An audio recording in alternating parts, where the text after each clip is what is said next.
Good evening, friends. Myself, Dr. Nidhi Darbari, on My Education Treasure. Today, in my present video, I am going to tell you about the components of closure skill of micro teaching. Examples of writing an effective closure in a lesson plan. An effective closure activity at the end of each class period can help with that objective, creating what psychologists call the recency effect, otherwise known as the last impression. Closure skill can take various forms or shapes, such as discuss most new points, things that the student learned, summarize the characteristics of and how they compare and contrast, ask what information from the lesson the students will find important 3 years from now and why. Exit slips, having the students write what they learned on a slip of paper with their name as they leave. Whether they understood the lesson or need more practice or information or need more help.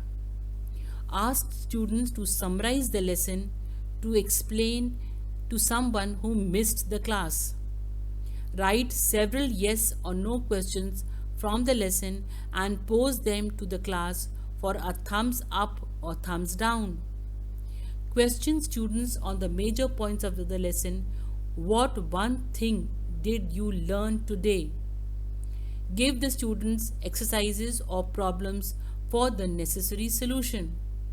And students can summarize, recapitulate, revise or review the lesson what was learned in the class. Give students assignment. Assign each student a concept and have him or her teach it to the class. Have each student design a test question on the content. Create a Jeopardy question or Jeopardy game using the appropriate content to review the key concept using all of the students' created questions. Have student create a bulletin board. Write a paragraph about the most meaningful thing that they learned today, a paragraph about the most enjoyable activity of the day, the step-by-step ways the students solved a problem in the class, a paragraph about why what they learned today is important to their lives, etc. Draw a picture to show what they learned in class today or to show what they need to learn. Have students create a content web or mind map of the material learned that day. Have students describe their sense of progress towards understanding. How does your work show how you have improved? What assignment was the most challenging and why? Rate today's lesson on a scale of 1 to 5 using fingers as they leave today. Reinforcing what students have learned.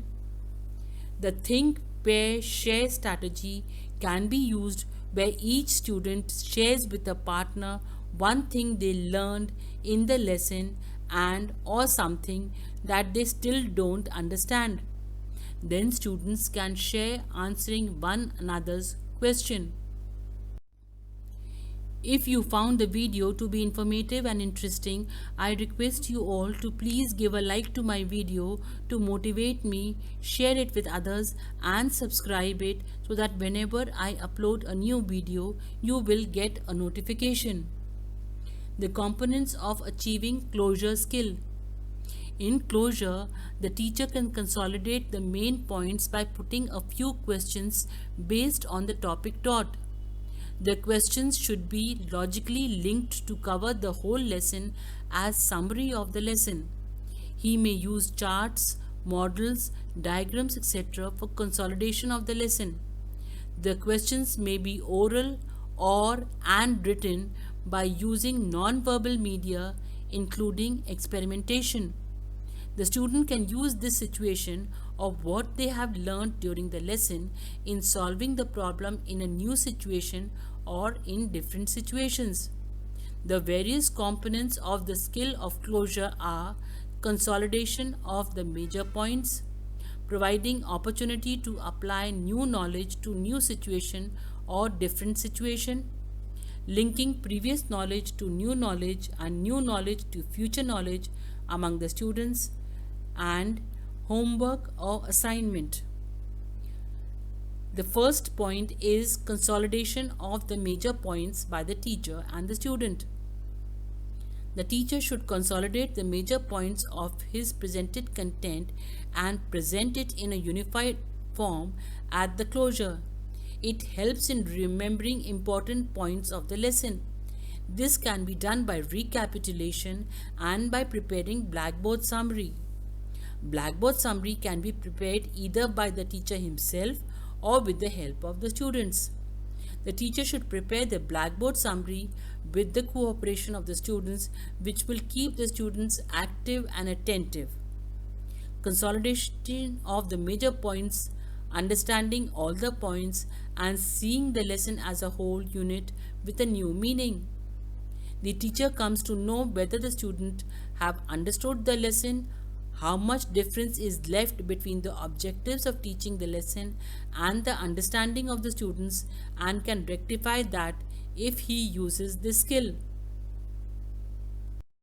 The second component is providing opportunities for the students to apply the new knowledge to new situations. Whatever new knowledge the student gains in the lesson taught is applied by them in a new situation or different situation in the recapitulation. That opportunity is given to them at the closure of the lesson. The students are unable to apply their gained knowledge to new situations if this opportunity is not provided. The next component is linking previous knowledge to new knowledge and new knowledge to future knowledge of the students. The teacher establishes a link from the previous knowledge to new knowledge and from the new knowledge to future knowledge by taking different examples. And the last component is homework. Homework is an important task in closure. The teacher provides homework or assignment to recall or to apply the new knowledge in different situations at the end of his teaching. Thank you very much for patiently watching the video, and don't forget to subscribe.